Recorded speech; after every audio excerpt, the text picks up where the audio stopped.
Picture this for a second. You're standing in front of a massive, fully constructed offshore platform.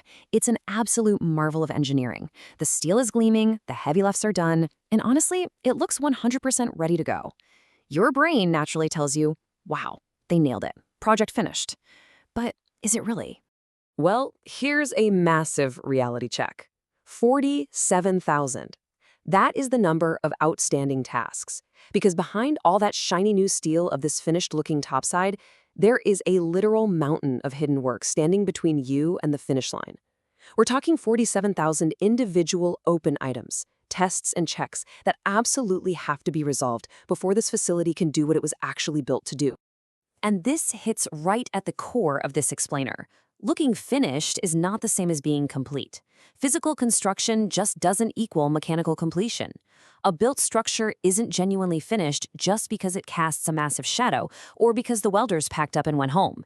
It's only complete when it's proven, component by painstaking component. In the world of mega project delivery, looking finished and being complete are just two entirely different universes. So let's look at the evidence base. How do we actually prove the physical world matches the paperwork? Well, the sheer scale of tracking required to make that proof a reality is just staggering.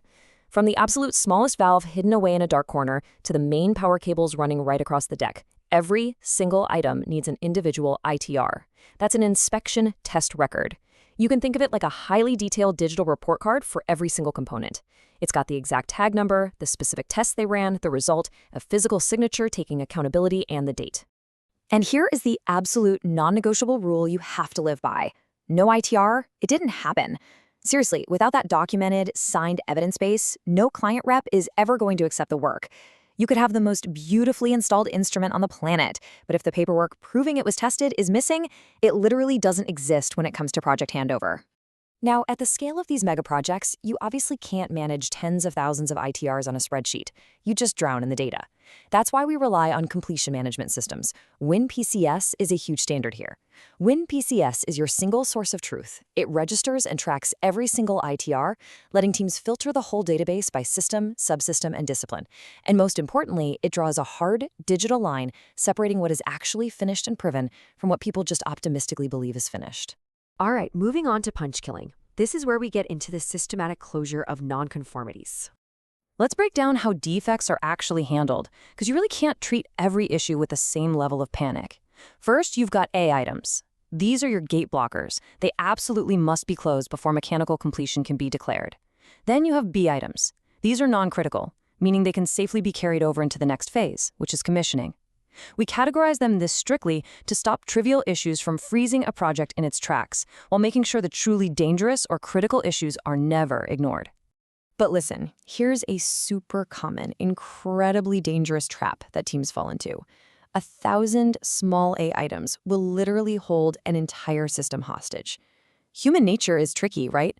Project teams love chasing new work because it feels like you're moving forward.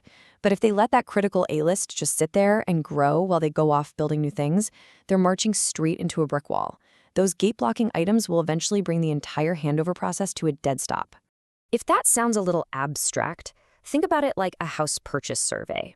If the surveyor finds major structural defects, like, say, the roof is caving in, that's an A item. The sale is completely halted until that gets fixed. But what if there's just an unpainted skirting board in the hallway? Well, that's a B item. You'll happily move in and just paint it yourself on a Sunday. Confusing those two categories is exactly how billion-dollar projects either stall out on total trivia or, worse, hand over something genuinely dangerous. Which brings us to the binary truth. Mechanical completion is not about getting close. Actually, let me just pause here and throw a question your way based on what we've just covered. Imagine a system reports that it is 99.5% ITR complete. Sounds great, right? But it still has 40 open A items sitting on the punch list. So, is it mechanically complete? Take a second and think about the rules we just laid out. The answer is a hard, flat no. Mechanical completion is completely binary. It is not a percentage. And honestly, delivering that stark reality is usually the absolute hardest part of a project manager's job. 40 open A items means an absolute failure to achieve handover. It completely shatters that comforting illusion of percentage-based progress.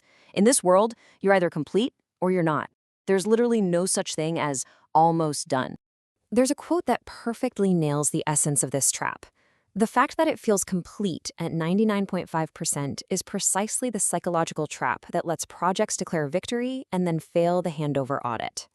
This is a massive, super common danger for everyone from seasoned project directors right down to junior engineers. We are biologically wired to celebrate being nearly there, but in the unforgiving world of steel and engineering, nearly there is technically nowhere. So what's the big takeaway here? You started this explainer looking at visual completeness, a yard full of built steel that totally tricked the eye. But now you understand evidence completeness. Let's do a quick recap. ITRs are your absolute, non-negotiable evidence base. Systems like WinPCS are your single source of truth to cut through all the noise. A punch items block your completion, while B items let you keep moving. And most importantly, mechanical completion is a binary state. It's never a comforting percentage. But before we wrap this up, I want to leave you with one final thought. You now know exactly how to evidence a static structure. But how do you actually wake that cold steel up so it becomes a living, breathing facility? To pull that off, you have to completely stop thinking in areas and start thinking in systems, like tracing instrument air as one massive, continuous network across every single deck. That shift is exactly what we're going to explore next time.